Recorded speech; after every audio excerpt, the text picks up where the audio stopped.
Hello, ladies. How's everyone doing? Just wanted to make sure we were actually live, and we are. You have joined us for A Queen's Roundtable Show. We have another exciting episode for you this afternoon. So go ahead. It's okay if you didn't know, but I'm letting you know now. Go ahead, grab a pen and a pad, your favorite beverage. I have mine, and just sit back and chill and just take it all in. Okay. So again, I'm Jacqueline Kabay Harrison, your host for A Queen's Roundtable Show, which happens every second and fourth Sunday of the month at 3 p.m. Eastern Standard Time. Each month or each show, I bring on a different entrepreneur, and she shares, or basically we just talk openly and honestly about the ups and the downs of entrepreneurship, because we know there are many ups and downs, right? It's not an easy road.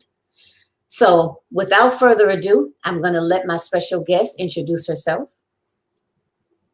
Hey everyone. Hi. Just want to make sure everyone can hear me loud and clear. First of all, thank you for letting me be on your platform. Thank you for, just having this space in general. Like following the Queen's Table for a while now. So really excited that I'm actually here. Yay. Me too. Yay. So hi everybody, my name is Alicia. I am the Impact Mentor across social media, as well as you can find me at theimpactmentor.com. I am a digital products developer as well as a content strategist, and ultimately I help online entrepreneurs create a second business model around digital products, clearing up time for them to be able to focus on other money making opportunities or family, friends, whatever it is that they have, however they see that time freedom, and then also creating multiple streams of income with digital products. So that is me in a nutshell. I am the host of Position to Impact podcast as well. And again, you can find me at theimpactmentor.com. You can also find me on Instagram at theimpactmentor.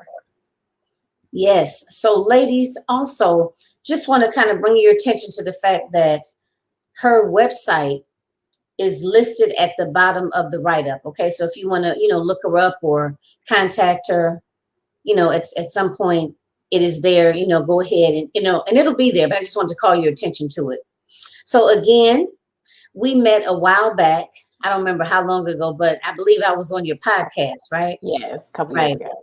Yep, and that was a lot of fun. And I said to myself, she's a real genuine person, because it's like nowadays online, it's easy for people to pretend to be one way, right? Mm-hmm. And then when you talk to them or reach out to them, it's like you're like taken aback, like who is this person, Mm-hmm. So you were one of the individuals that I know. It's not like we haven't even really talked or anything like that, but I mean, we still support each other online. Right. But I watch everything that you do, and it's just I'm very excited myself to have you here, and the fact that you are such a genuine, just person that just keeps it real. I appreciate that. Thank you. So let's go ahead and dive on in. So tell us a little bit about, I know you're in Texas now, so tell us a little bit more about like who you are. Like, do you come from a big family? Do you come from a line of entrepreneurs? Just kind of give us a little bit of the backdrop.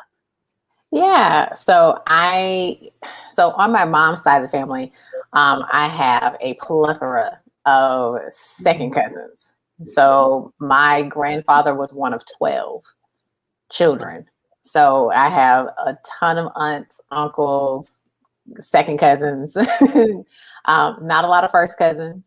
I am the only child, so I don't have any siblings. And so, in terms of that, it's from Houston, Texas. So from Houston.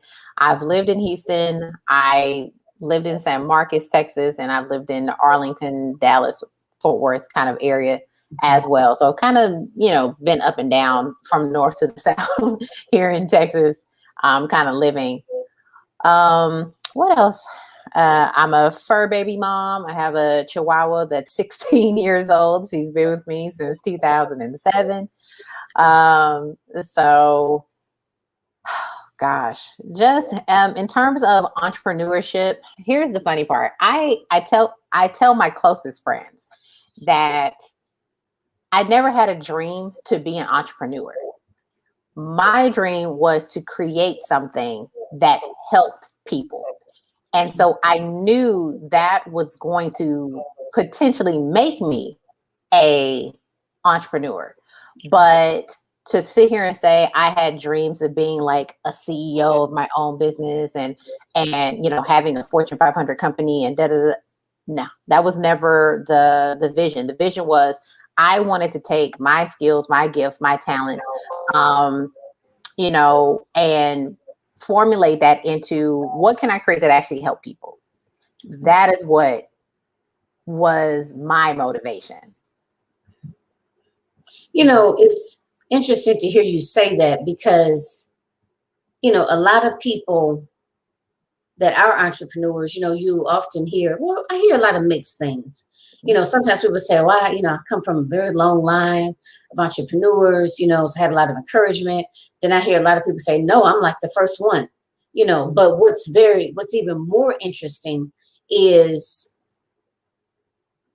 you went into it. Like you said, you never said to yourself, well, I want to be a CEO or so on and so forth, but I want to help people. How can I use my skills and my talents to help people, right? Versus a lot of people say, or shall I say, I'm used to hearing, oh, I knew I was meant to be an entrepreneur. I like to make my own schedule. I wanted to be able to, earn what I was worth. You know what I mean? So it's kind of a different perspective. I have to honestly say, out of doing this over like close to 4 years now, I don't think I've ever heard anyone say that. So that's like amazing. That is really amazing to me. And you obviously enjoy what you do. Yes. You're very passionate about it. And as you know, and I fully believe this as well, that when that's like the icing, to be able to do something that you love doing, that you're good at, that you can monetize and make a decent living at it. Because, we all got to eat, Exactly. we take our trips and, so on and so forth. So, okay. So that's pretty cool. All right. So at this time, okay. So now is your business primarily online at this time? And do you service both men and women, or did I miss that? Okay. Yes, so I run completely online. I don't have an offline component. Not that I'm not interested in it. I just haven't been able to go out into my local community to kind of offer the services that I do online, to brick and mortars and things like that. Now, my platform attracts a lot of women, but I have had and have currently male clients, because when you talk about building a second business model, you're around digital products that has no gender. So, if you want ebooks, e-guides, courses, webinars, masterclasses, everybody can benefit from those type of things. And so for my brand, we do done for you services. So kind of the way I do it is, if you have a problem where with your current business model, it's not what you thought it was going to be, which is what, a lot of people, that's what ends up happening sometimes is, oh, I want to be a coach. And your goal is to fill your calendar up with coaching clients. Well, guess what? You did all the work. Now you have all these coaching clients, and then you realize you just created a job for yourself. Now you're working Monday through Friday from 9 to 5, sometimes 8 o'clock at night with clients. And you're like, wow, how did I get here?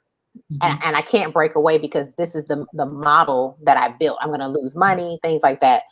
And so the issue now is, how do I step back without losing money?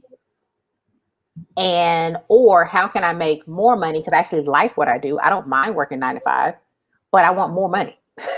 So when I do take my breaks, I can do the traveling at the level and the style that I want, or I want to renovate my house, or I want to, because the thing that we don't talk about as entrepreneurs, like, yeah, you're bringing in revenue, but you have personal expenses too.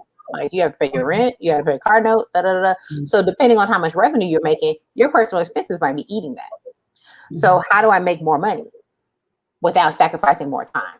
So my solution is always digital products. One digital product can literally open the door for a lot of things for people. And it doesn't always have to be a course. Like I think some people, when they think digital products, they instantly go to course. You don't have to build a course to have the same impact with your digital products. There are tons of people out here making hundreds of thousands of dollars off of an ebook, off of selling a masterclass that comes with a worksheet or a workbook or something like that. So you really just have to be open to what a digital product is, and then saying like, what do I already have? And that if it's already benefiting my clients, it will benefit somebody that's not working with me one-on-one too. Okay. So this is a good time for me to ask a question and just to kind of give a shout out. Jermel, thank you so much. I see that you have joined us. And for the other individuals that may be watching us, I know I shared this out to a couple of groups. So I don't want you to think that I'm ignoring you, but I won't see the comments and I won't see them until after. But thank you for all of those that are joining us in the present and for those of you that will catch the replay. Now, so let's go back. Yes. Digital products, just for, for me, I learn a lot every time I, interview someone, as well as, someone else that may be sitting out there and they might think that they understand, but they may still have some questions. So give us some examples. Well, actually, I have two questions. So give us some examples of some different digital products. Mm-hmm.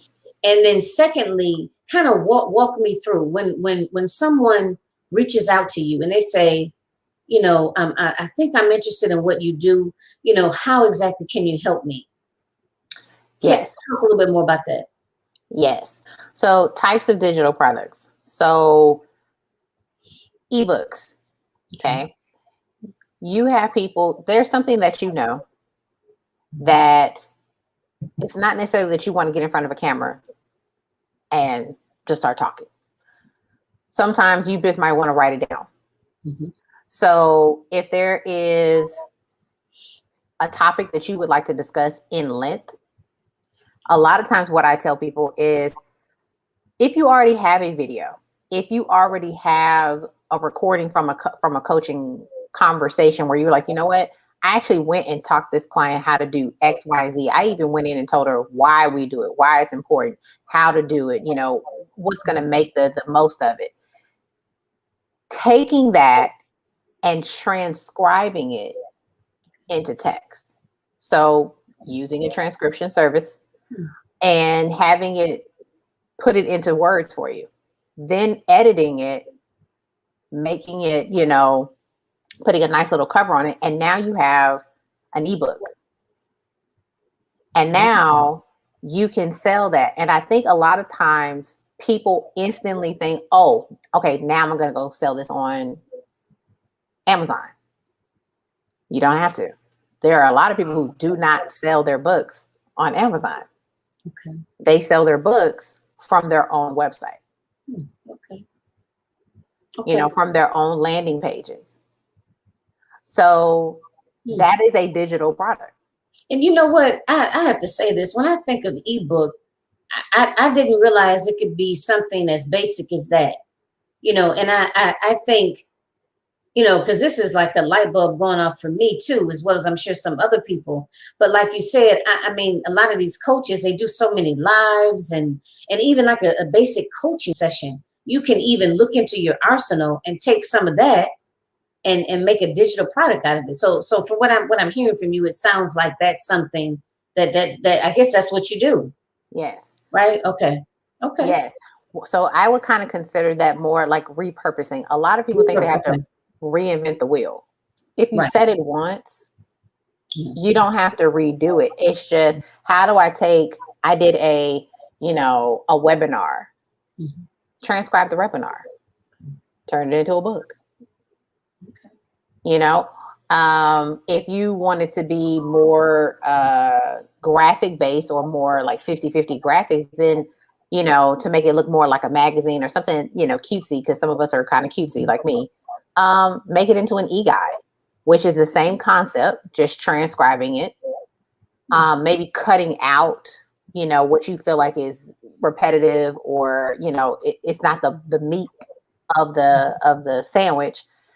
Putting it in an e-guide, like in a format, like on Canva, designing it in like a magazine, and you have like those graphics, on there too. So as I'm scrolling up, because you don't always have to have something that flips, right? I can download a PDF, and you can still call that an ebook or an e-guide. That's totally fine.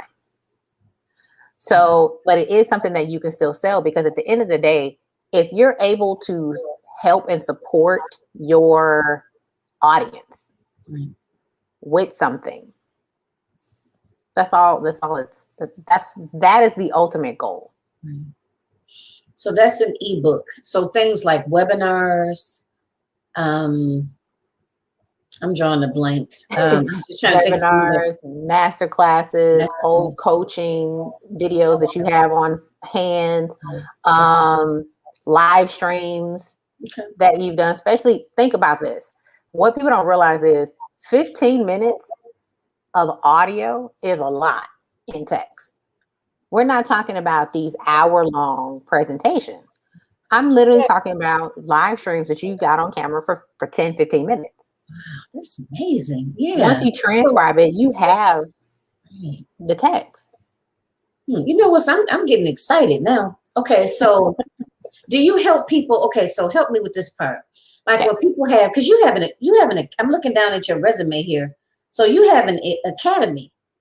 Yes, the Impact Academy. Okay, so like an academy, like could you help somebody set that up? Like if a coach came to you and said, "Wow, I have all these live streams," or maybe even somebody like me that has tons of interviews with segments of practical tools and techniques. Could you help someone set that up and create like an academy?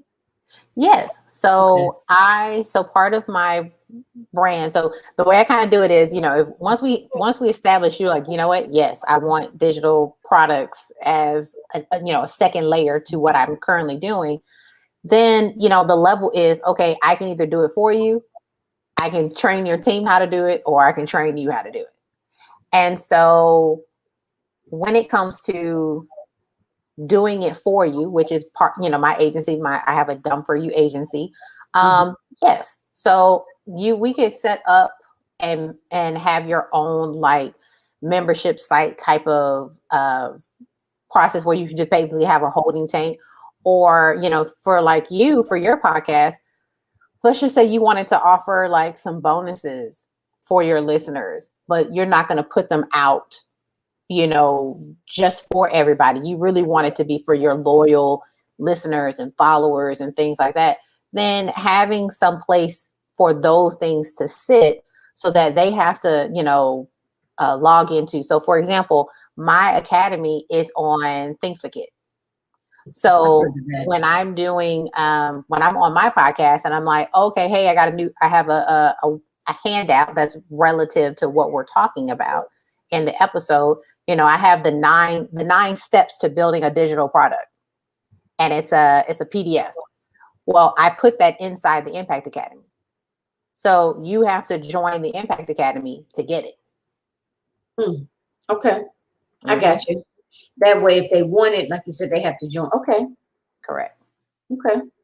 You know what I'm doing now is I wanted to make sure that I have your information here at the bottom. So just bear with me, everybody. It's been one of those days. So it's Impact Academy. Okay. Gotta make sure I spelled it correctly. Okay. So this is so interesting, because it's like I hear a lot of people talking about digital products, but I wasn't quite sure what it is.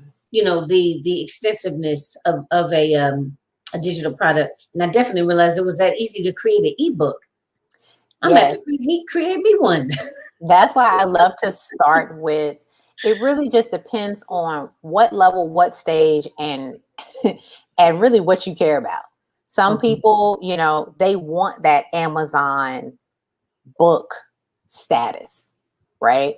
So they're not going to do a PDF version of their book and, sell it through their website. They want to be able to like link it back to, that to Amazon, right?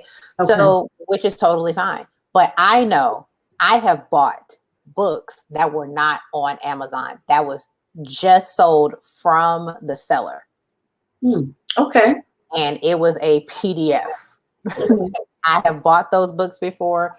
And then there's other platforms outside of Amazon that will house book type, products for you. Okay. So you don't always have to put stuff on Amazon. There's other platforms that you could do it from as well. Okay. So these are the 3 digital products that I tell people to start with, or I recommend starting with. And I always say e-guides, I say worksheets, and I say workbooks. Wait a minute, say it again. E-guides, workbooks, and worksheets. Okay. Yes. Okay. So I know typically people think you always have to offer a worksheet as a freebie, but you don't. Okay. If you know that worksheet is the power, then you don't have to give it away. Mm-hmm. Sometimes something as simple as saying this is $5 mm-hmm. or this is $2.50, though the number itself relatively in its individual state may not be that impactful, so to speak, but sometimes you want that person to have an opportunity to say yes to something. So me buying a worksheet that's going to help me and I pay $2.50 for it makes me take it more seriously. That's ultimately what it is. Mm-hmm. We get so many freebies. Mm-hmm. People give away so much great stuff. And what do? We look at it for a second. Oh, I'll come back to it. And then the next day it is forgotten. But if I paid for it, even if it was $2, $5, mm-hmm. I'm going to come back to it because I paid for it. So that's just something to kind of think about. And when you think about over time, that adds up, especially as you grow as an audience and depending on your coaching services. So if your coaching services are, $1,000 plus, that may not be something that I can afford right now, but I can pay you $5 for a worksheet. I can pay you $10 for a workbook. I can even pay you $30 for a book or, an ebook. Mm-hmm. I can do that. And what it does is that I get to experience you in a different way. I get to experience what you know. I get to experience your expertise and your leadership in a different format. And it feels more personal because I'm taking something that you recommended. I'm doing it. I applied it and I got a win. So now here you come and you're pitching your higher end products and services or opportunities to work with you and experience you.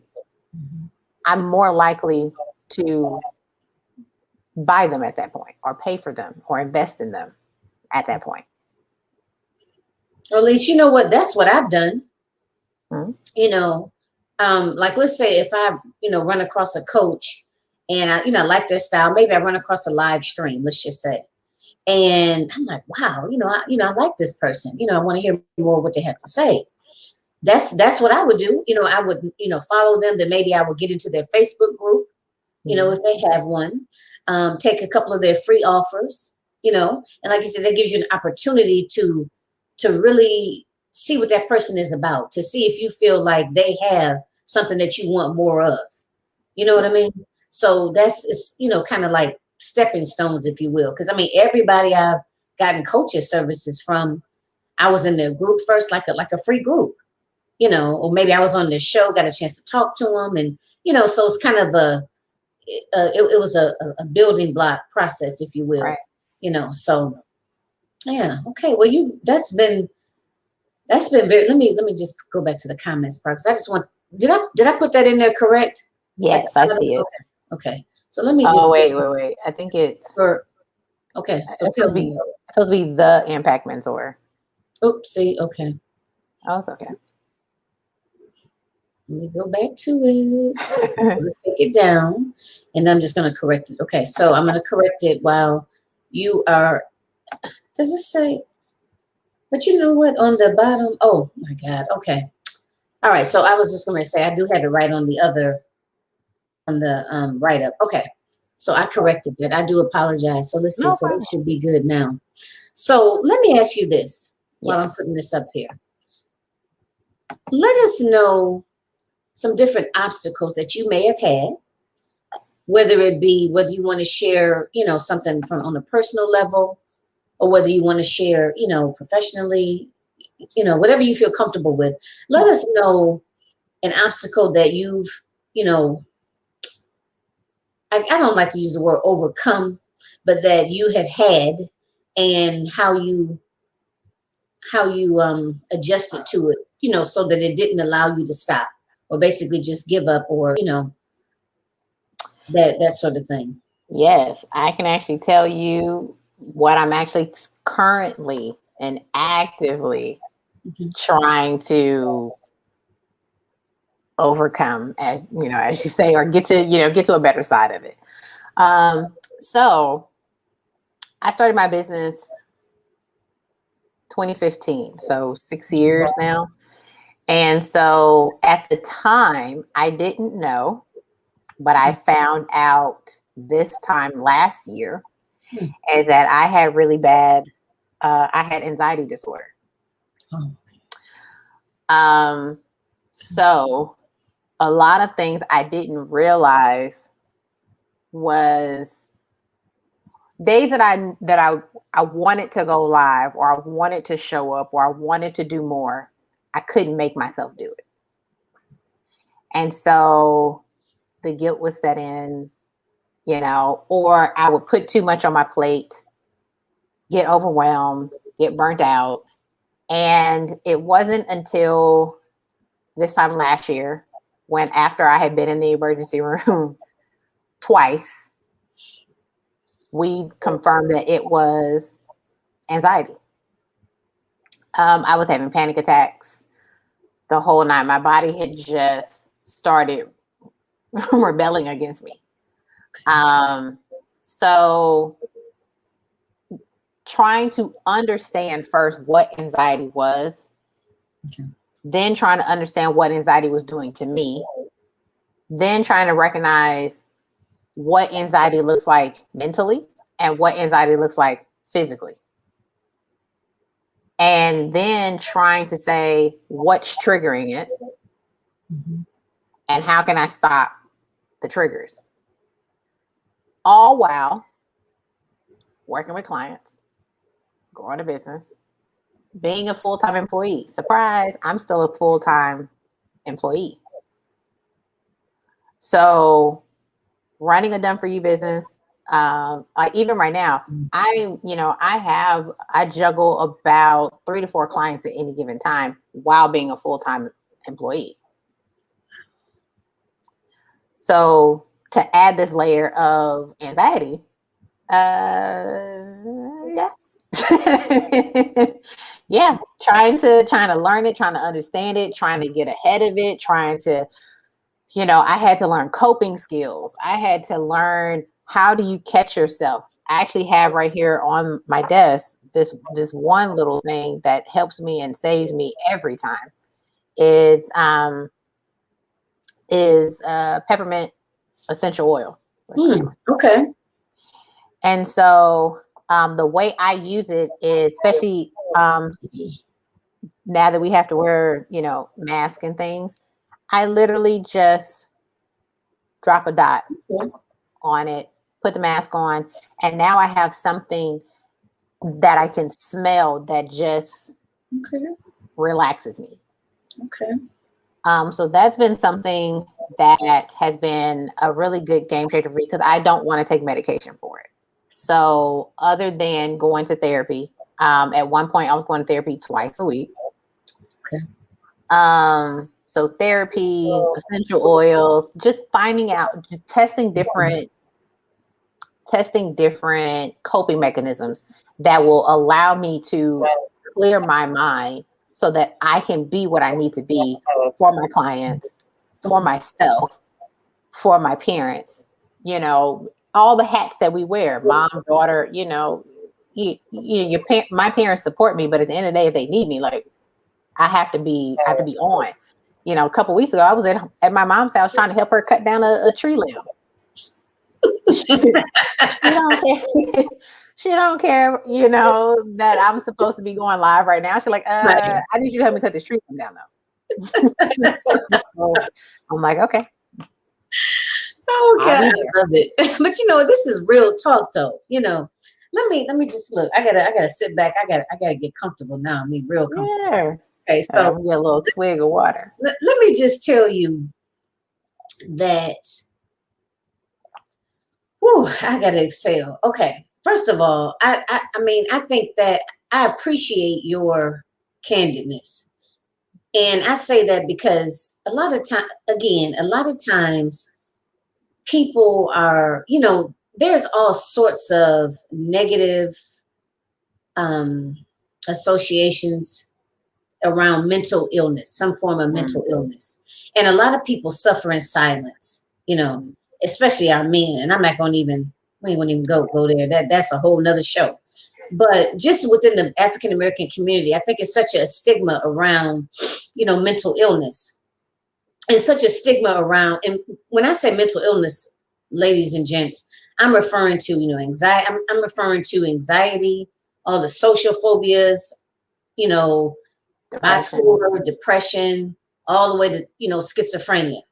Okay. Which is typically what everybody thinks of when they think of mental illness, is somebody off in a corner somewhere, homeless, talking to themselves, but that is a form of mental illness. But there's the spectrum is, so broad, if you will.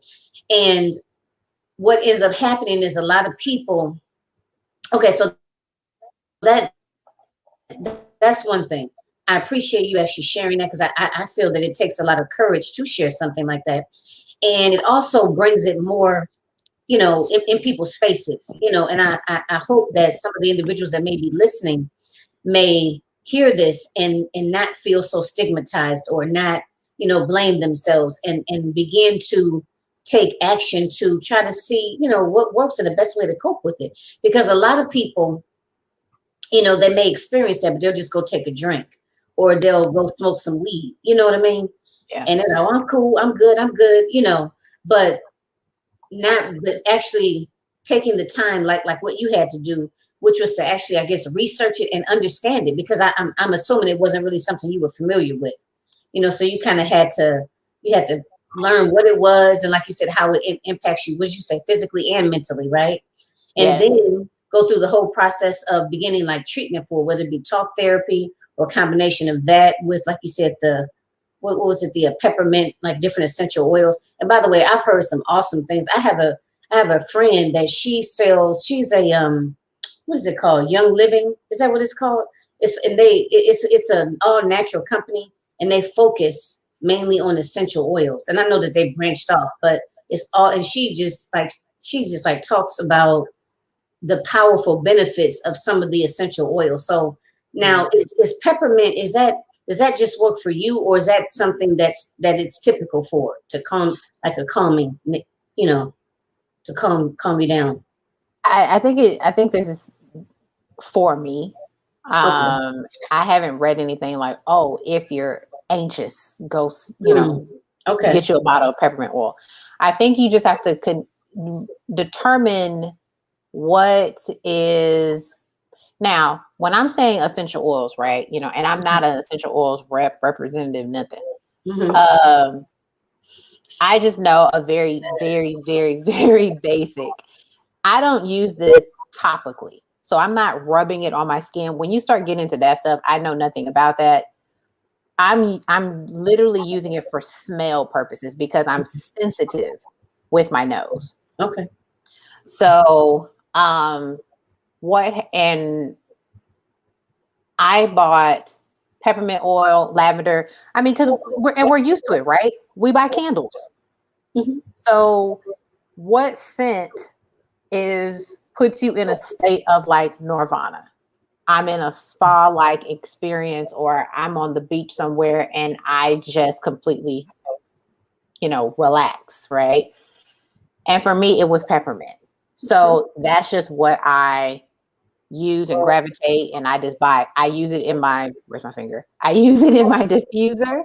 And then, like I said, in a pinch, when I'm out and about and I can feel, anxiety coming up. And so for me, that's why I said sometimes I had to learn the difference between when I'm anxious mentally and when I'm anxious physically, because I can just be going to Target, and then next thing you know, I feel palpitations.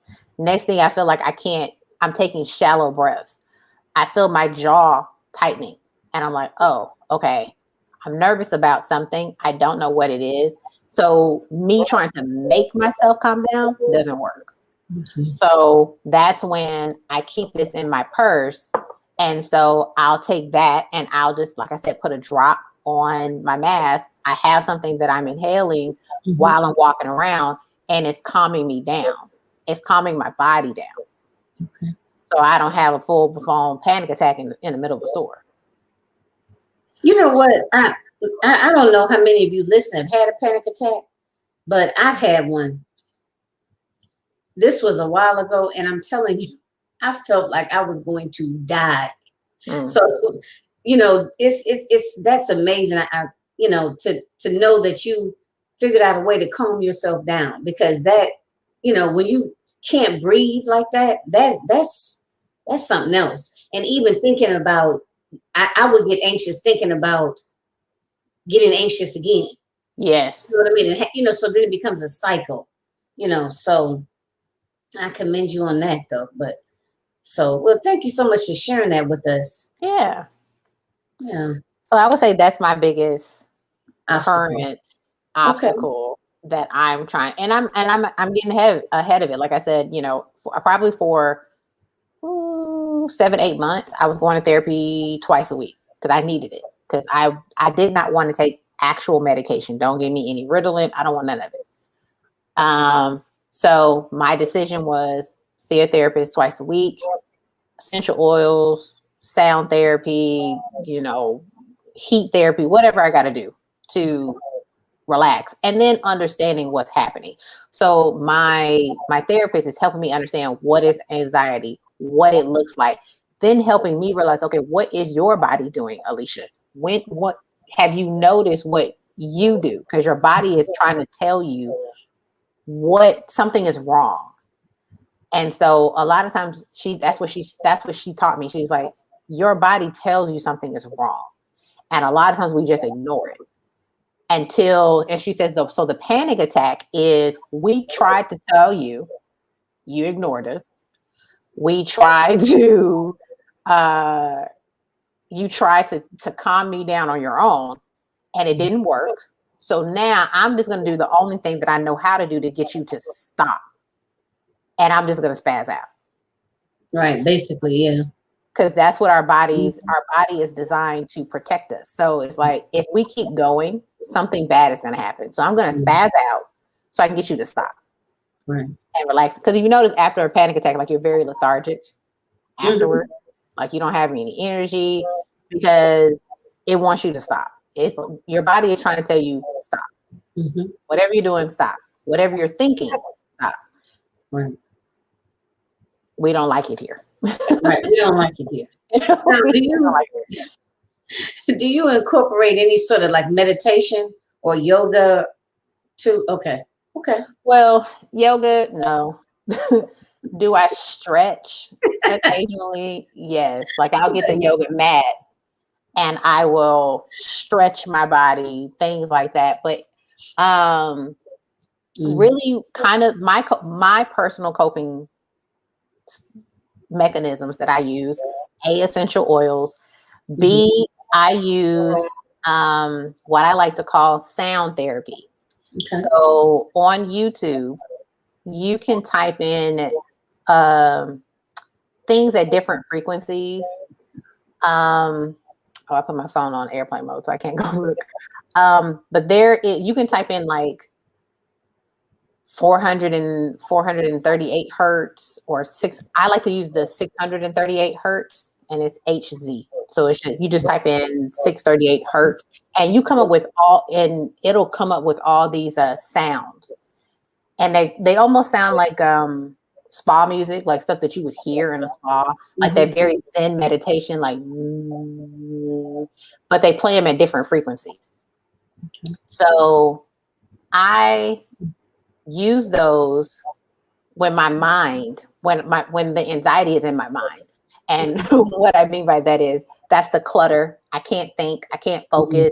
I feel overwhelmed. I feel, anxious and ratty, like things are just bothering me. Why is all this crap everywhere? Like everything's cluttered. Your brain isn't clear. So life feels like it's going too fast. So for me, I'm a content creator. So remember, I'm a digital products developer, but I'm also a content strategist. So I'm constantly thinking of content in terms of emails, e-guides, ebooks, digital products, funnels, social media postings, blog posts, blah, blah, blah, blah, podcast episodes, what's going in the Impact Academy, stuff for my clients, what they need. My brain is, and then I work a full-time job, working, doing the stuff that I need to do for my full-time job. So my brain just doesn't stop. Mm-hmm. So I have to incorporate 10 to 15 minutes a day of putting in my headphones, listening to that spa music. Some people use sound baths. So that's the singing bowls. Mm-hmm. So some people will listen to that, but just putting that in my ears as loud as I can take it for 10, 15 minutes basically turns off the subconscious part of my mind.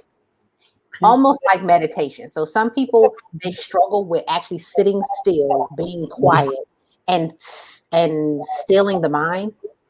I struggle with that too. This allows me to get the same effect without me trying to force my mind to be quiet. This makes my mind be quiet. Okay. So you kind of have to just play with it. So essential oils, the sound therapy, is what I call it, but just listening to that spa, like Tana Zen type music for about 10, 15 minutes a day really helps. And I do brain dumping, notebook, everything that my mind is thinking about. I don't write whole sentences when I brain dump. It's just one word. I know what the thought is. So if I'm saying, man, I need to feed the dog, I'll just write dog. I need to go get lettuce, and I'll just write lettuce, or if I need to send an email to this client, and I'll just say email. So I'm just dumping my thoughts on a piece of paper, clearing my mind. I'll do that. And then for people who have anxiety, this will make sense. It won't make sense if you don't have anxiety. But that other part of anxiety, the physical part of anxiety, is that you kind of need that. I don't know if you've ever felt it, but there's a need of feeling reassured or like safe. Mm-hmm. So sometimes for me, though I live alone, sometimes I have to make my world even smaller. Okay. To kind of, it's almost like a little kid that has that security blanket. Like if I have this, I'm okay. So for me, I have a heating pad and I turn it up, not to the highest setting, but like the medium, and I'll lay it on my chest. And that heat is so therapeutic out on my chest that it also calms me down. So if you can imagine that heating pad on my chest, smelling this peppermint, I got sound, spa music in my ear for 10 minutes, I am a new person after 10, 15 minutes. All right. So you know what? Okay. So I said a lot. I'm sorry. No, you know what? And it's really, really good. I mean, this is, and that's what I like about this, because it's like you never know where the conversations are going to take you.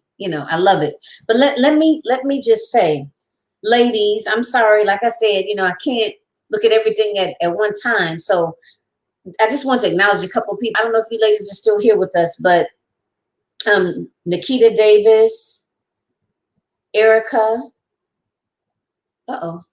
Now my computer's acting up. Let me just get rid of this. Miss Erica, thank you for joining us. Tonithia.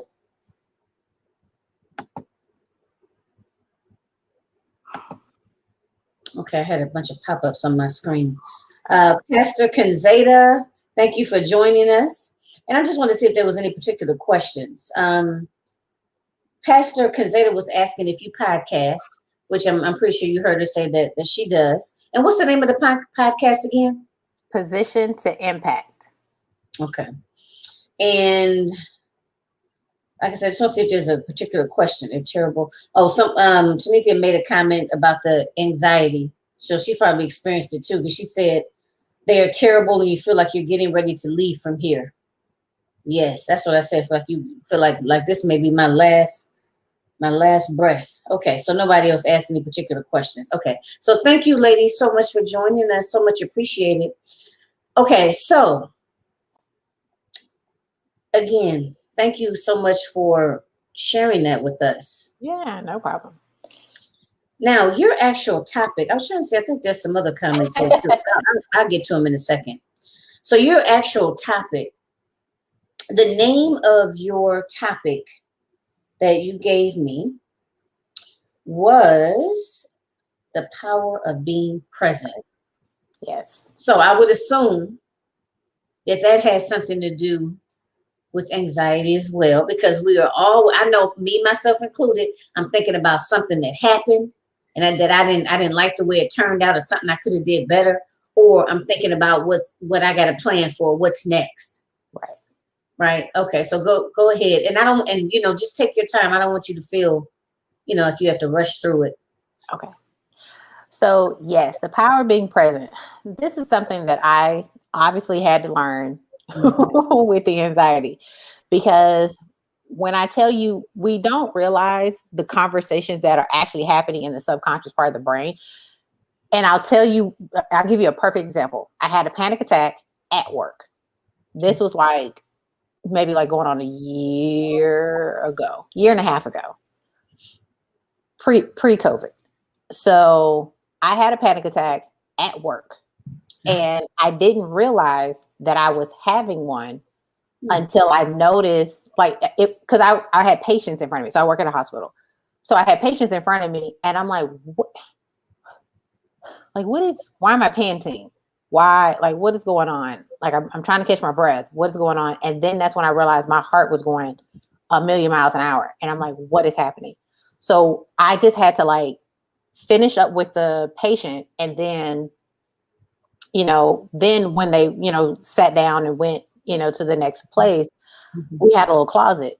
I had to run into the closet, and that's where I had my panic attack. It full-fledged panic attack. I just had to let it run its course. I couldn't stop it at that point. So, but then I started thinking, where did this come from? Why was I even having a panic attack? I don't understand. So me trying to sit back, what was I doing? What happened? Over the last hour, what's happened? And so what ended up happening was they had a vendor to come in, they were selling sheets. And I went over there and I went, to look at their sheets, things like that. And I wanted some sheets. Well, I had just got out of a period of time where it was my worst financial low that I had ever been in my life, or in my adult life. And I recalled when I was getting ready to buy the sheets, I said to myself, can you even afford this? And then I answered myself and was like, yeah, I can do that. That's fine. So I went ahead and bought the sheets, had gone back to, clock back in for lunch, from lunch, put the sheets in the closet, went to the desk, not realizing that the fear was still there. The fear of, Alicia, if you buy these sheets, you're going to be broke again. You're going to not, your lights are going to get cut off. You're not going to have food. My brain was still telling me all the reasons why I don't need to buy these sheets. but it's not happening up here in the conscious part of my mind. Yeah. It's happening in the back part of my mind. And so my body start going into a panic.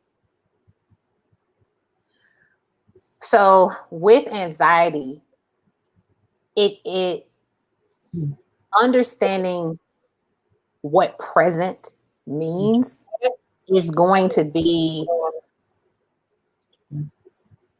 a tremendous help for controlling those attacks and controlling the flare-ups, because the panic attack is at the far end of the spectrum. But just being in the anxiety state, it's going to help control that piece. Now, if you don't have anxiety and you're fine and you don't have, depression or anything like that, you still need to have the power of presence, of being present, because the pandemic is when I learned just how fast society makes us move. Okay. If you think about, you have to be at work at 8. Mm-hmm. And I'm not talking about if you are a mom and trying to get kids out the door. As a single person, I can only talk from a single person's perspective, right? If I have to be at work at 8 o'clock in the morning, that means I'm usually up between 5 and 6, because I'm either, doing personal hygiene, trying to do my hair, trying to do my makeup, trying to pack my lunch, feed the dog, walk the dog, come back in the house, whatever little knicky-knacks things that I need to do before I leave the house. So then I have to get in the car, then I'm driving, get to work, clock in. You're working for 9 hours you're physically there for 9 hours. You get a 1 hour lunch, but I'm physically there for 9 hours. So if it's taking me 45 minutes to an hour to get to work, then I'm at work for 9 hours, only to be back in the car for another 45 minutes to an hour. And I'm coming home. You have all this adrenaline going because you're driving. You're trying not to, you don't want nobody to hit you. You don't want to hit nobody else. Like, we just go fast. Then add on, if you have kids, you got to pick them up. You got to go drop them off. You got, what's for dinner? What's that? I need to stop by the grocery store. Like, it's just constant go, go, go, go, go. So 9 o'clock gets here, 10 o'clock gets here. I got to go to bed because I got to get right back up at 5, 6 o'clock in the morning. And you don't realize you are going. And then what's what happens? Saturday comes. Oh, I got to go to the grocery store. We need to go to Target. We need to go to Costco. I need to take you to your rehearsal. I need to take you to the vet. I need to go to the doctor. I need to go to the dentist. I need to go see my mom. I need to go see my dad. Where's my grandmother? La, la, la. Catching up with people. And you're go, go, go, go, go. So then then Sunday comes. I got to go to church. I got to cook dinner. Where do you rest? Where do we get to sit down and say, I'm not doing anything? Then layer on top of that, you're an entrepreneur. I have client emails to answer. I got to have client meetings. I have to sit up here and make emails, till, midnight. I'm building funnels. I'm doing coaching calls. Yeah. When does it stop? So the pandemic, because we had to shift my job to now we're working from home. Okay.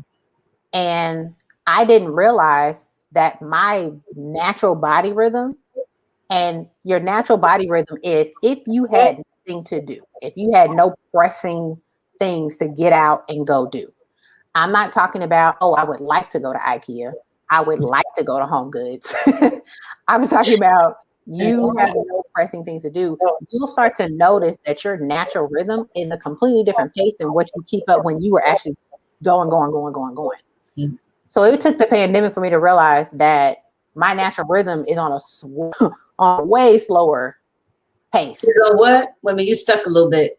Oh, on a way slower pace. Oh. I don't like feeling rushed at all. I don't like feeling like I'm running behind. I'm what they call slow boogie. Me too. I'm slow boogie. I want to take my time, don't rush me.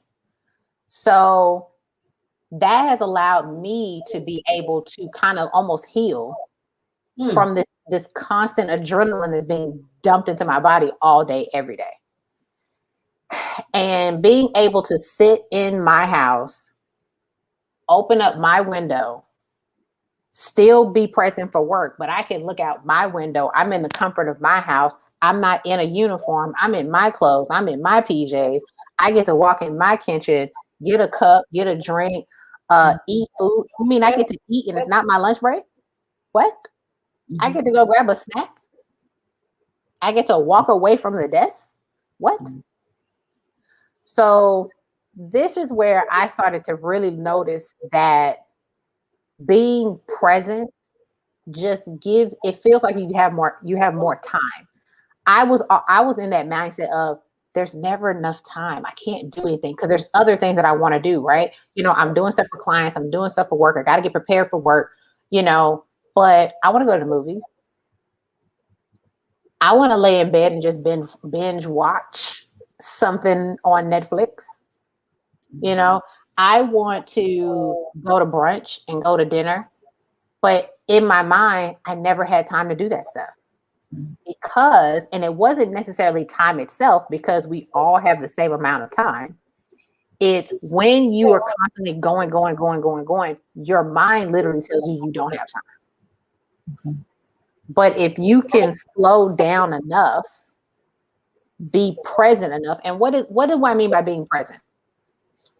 Being present means you are not thinking about anything beyond what's currently happening in front of you.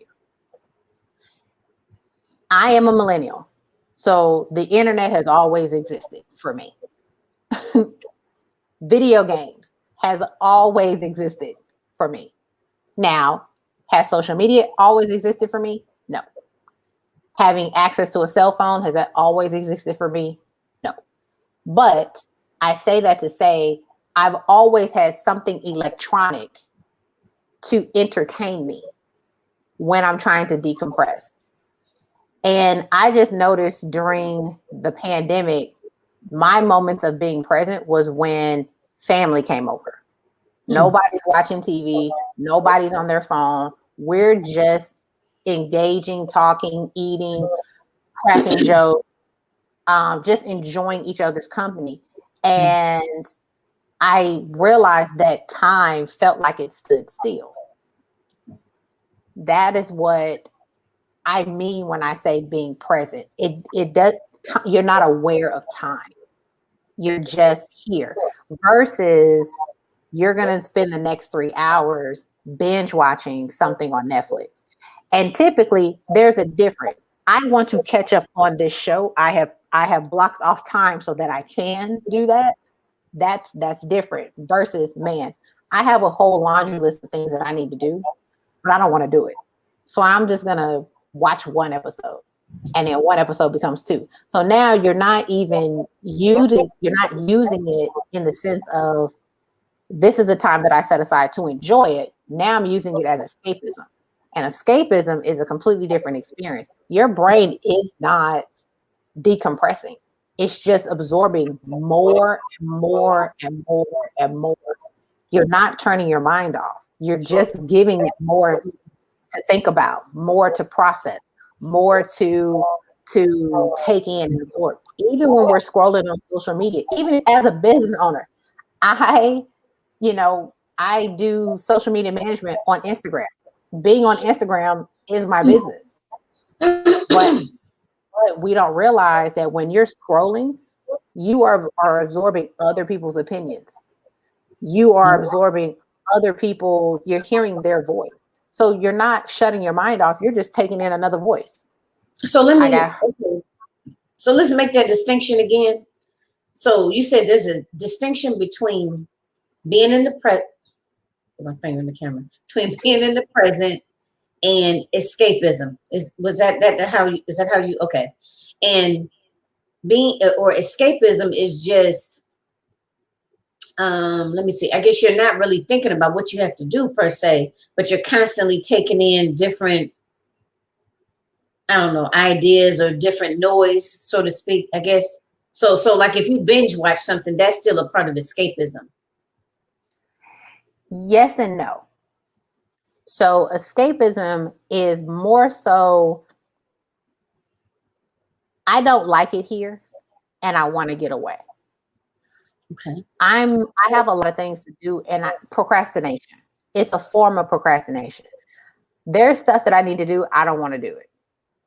I may not verbally acknowledge that I don't want to do it. So what it translates into, or what it manifests, is you spending 2 hours on Instagram watching reels, or 2 hours on TikTok watching TikToks, or 3 hours of you binge watching stuff on YouTube, or doing things, but yet and still there's the conversation of, I still need to cook. Man, I need to put those clothes in the dryer. Man, I need, like, you still are having that conversation with yourself, but you don't want to. So you're still using this to kind of escape your current situation. Whereas being present is, I'm acknowledging that right now in this moment, I am on this live stream, on this podcast in this moment. Nothing else is occupying space in my mind. I'm not aware of time. I'm not thinking about what I need to do when I get off of this. I'm here. It's almost like anybody that's taken a cruise, and if you've taken one of the longer ones, there's either one day or multiple days where you're at sea. You don't have anything else to do but be at sea. So you're present. It's you on a ship and there's water. So there's no distractions, really. So that's why people love vacations, because it is a physical representation of escaping your current day-to-day responsibilities, but it's enough time for you to be able to be present in that moment, because you want to enjoy being on the beach. You want to enjoy being on the cruise. You want to enjoy eating good food. You want to enjoy the luau and the scenery. So that's what I mean by being present. So as a business owner, so circling it back to business owners, the power of being present actually increases your productivity. When I take care of myself in terms of getting ahead of my anxiety, meaning doing my brain dumping every day, doing my sound therapy, heat therapy, smelling essential oils every day, even if that just takes 30 minutes, my mind is clear enough, I'm calm enough to where now great ideas, thoughts, my capacity to do more actually increases. Because that container that was just full of stuff in my mind, I have to do this, I got to do this, and then I got to call this person, and then 2 weeks from now I got to go do this, and I got to make the doctor's appointment, I got to run to the bank, I got to feed the dog, that's not there. Like my mind. All over the place. So, but when you do that, when you clear your mind, when you allow yourself to get it out of your head, put it on paper, heal calm your body down, calm your mind down. Now I can sit in front of this computer, and I found that I was way more productive. Okay. Things don't bother me like they used to. I'm more patient. I don't get as agitated as quickly. I don't snap and pop off as easily because I'm not stressed.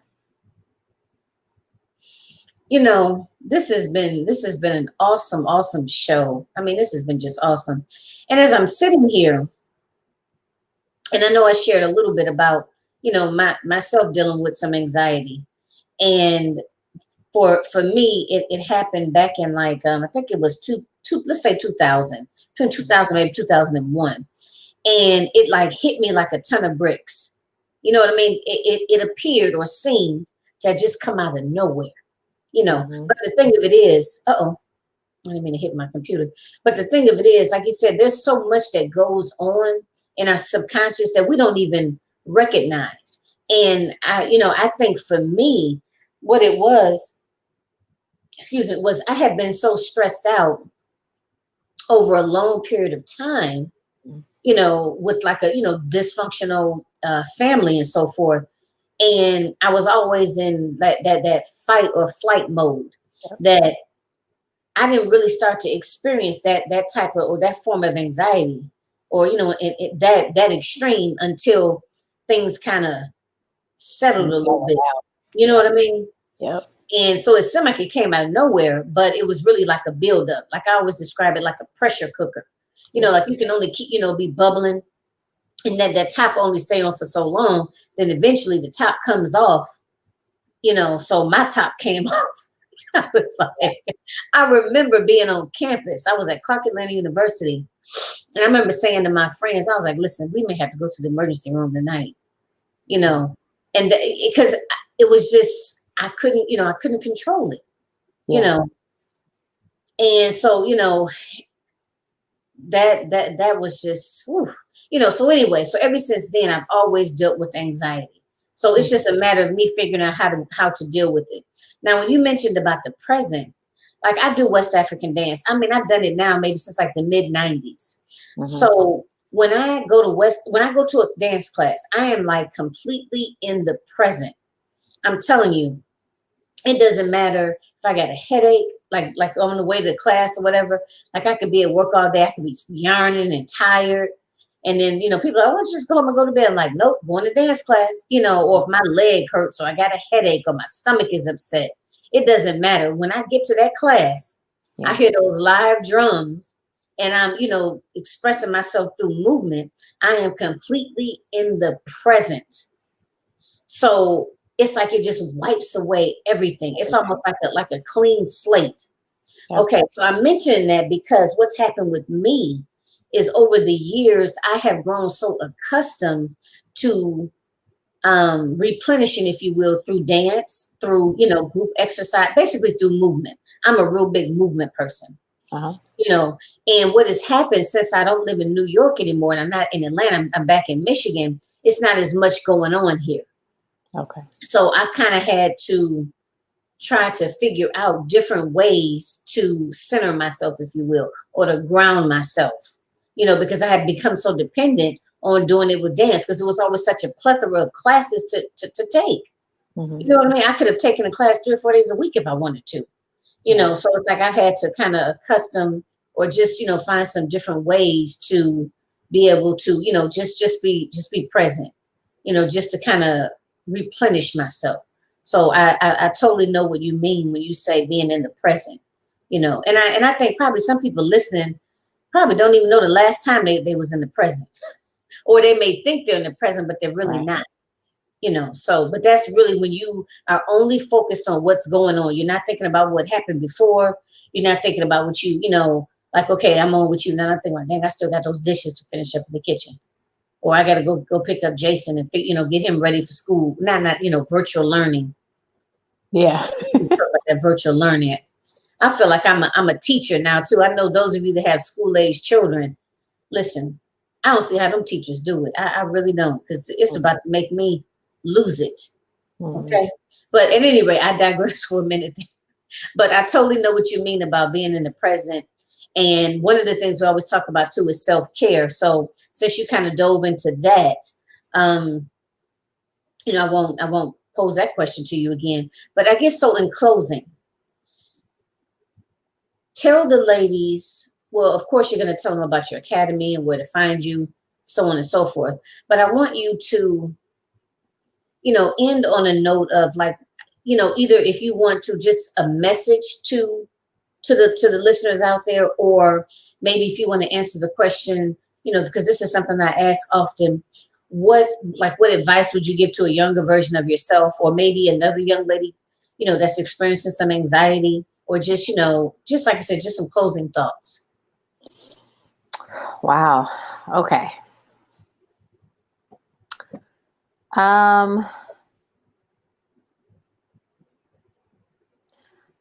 I guess the biggest thing that I would say is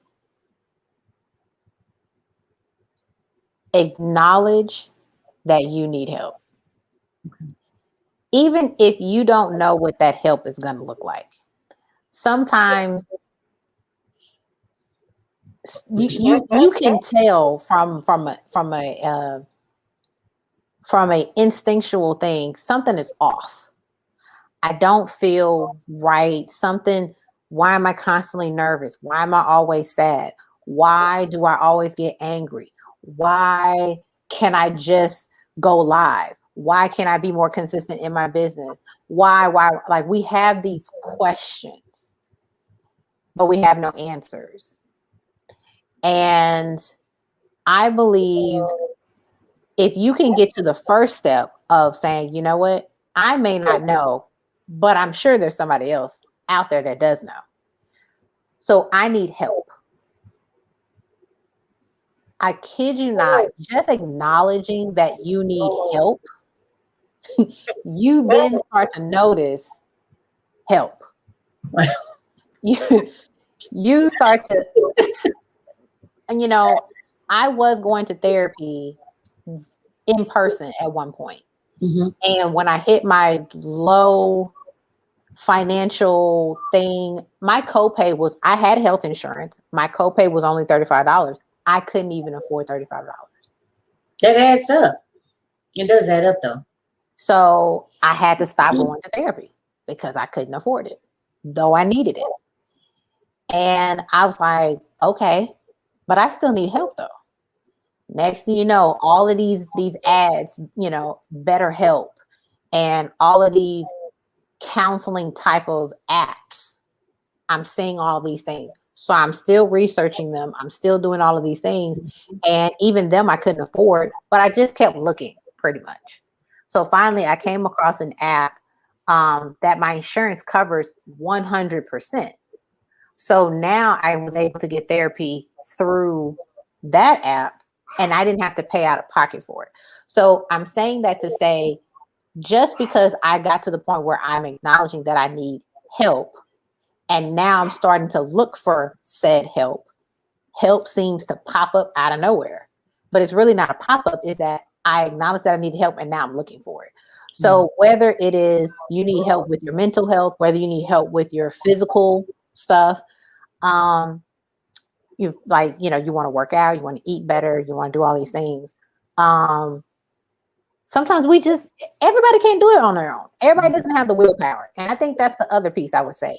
Acknowledge that you need help and acknowledge that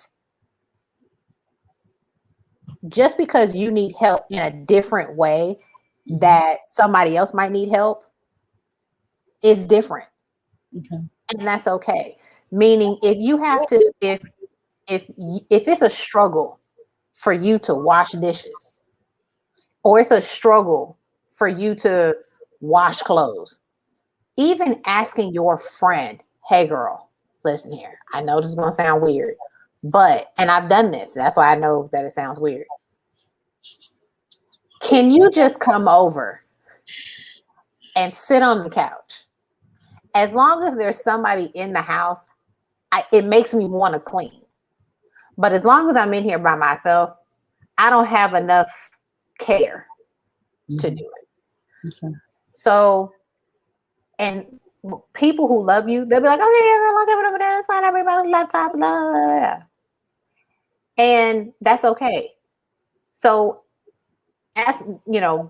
being aware that you need help and then not caring that what you need help with doesn't look normal.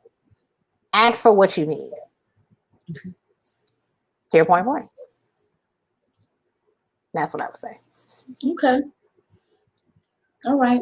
So tell us again where, I know you mentioned about Instagram. So tell us where they can find you, where you predominantly hang out at.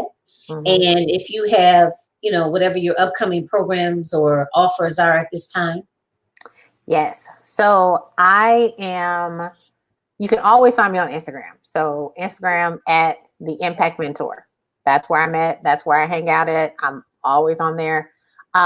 You can find my podcast on Apple, Spotify, Google, all the major places. Position to Impact. Season 4 is gearing up. So that's coming back. And lastly, I am in the process of making a little mini course called Content That Attracts. So if you're a business owner, entrepreneur that has an online, segment to it, and you are all over the place with content, meaning what is content? What do I do with it? I keep hearing the word content, but did you know that there are multiple levels of content, meaning there's content that you produce for promotion, and there's content that you produce for client building, and there's content that you produce for credibility building. It all, you have to build content for the different levels. And then there's different types of content. There's text, there's audio. So if you are all over the place, content. I feel overwhelmed just even hearing that. But continue on. So if that's you, then just note I have a little answer, a little solution for you coming up here pretty soon over the next couple of weeks. Okay. So just follow me on Instagram and you will get any notifications about that content that attracts, build your brand, scale your business. Okay. And now what about the Academy? Yes. So if you go to the impactmentor.com/Impact Academy, you will see I already have a lot of different trainings in there. Gosh, what's in there? I actually have Digital Products 101 in there. I have a workbook, kind of like an e-guide, that kind of a checklist. That's what it is. I have a checklist that kind of gives you the 9 stages of digital products. I have another checklist in there for things that you need to build a course. I have, if you struggle with what your purpose is, I have a little mini training in there for, trying to understand what your purpose is. Okay. I just have a lot of content in there that I have already created. And as of right now, it's free. So I'm saying this because as of this moment, as of this day, it is free, but it's going to come to a point where it's no longer going to be free and you're going to have to pay to have access to it. So right now, while it's free, you can register at impactmentor.com/Impact Academy. And you can log in there and you get instant access to everything that's in there. Okay, cool. Well, thank you so much for coming on the A Queens Roundtable show.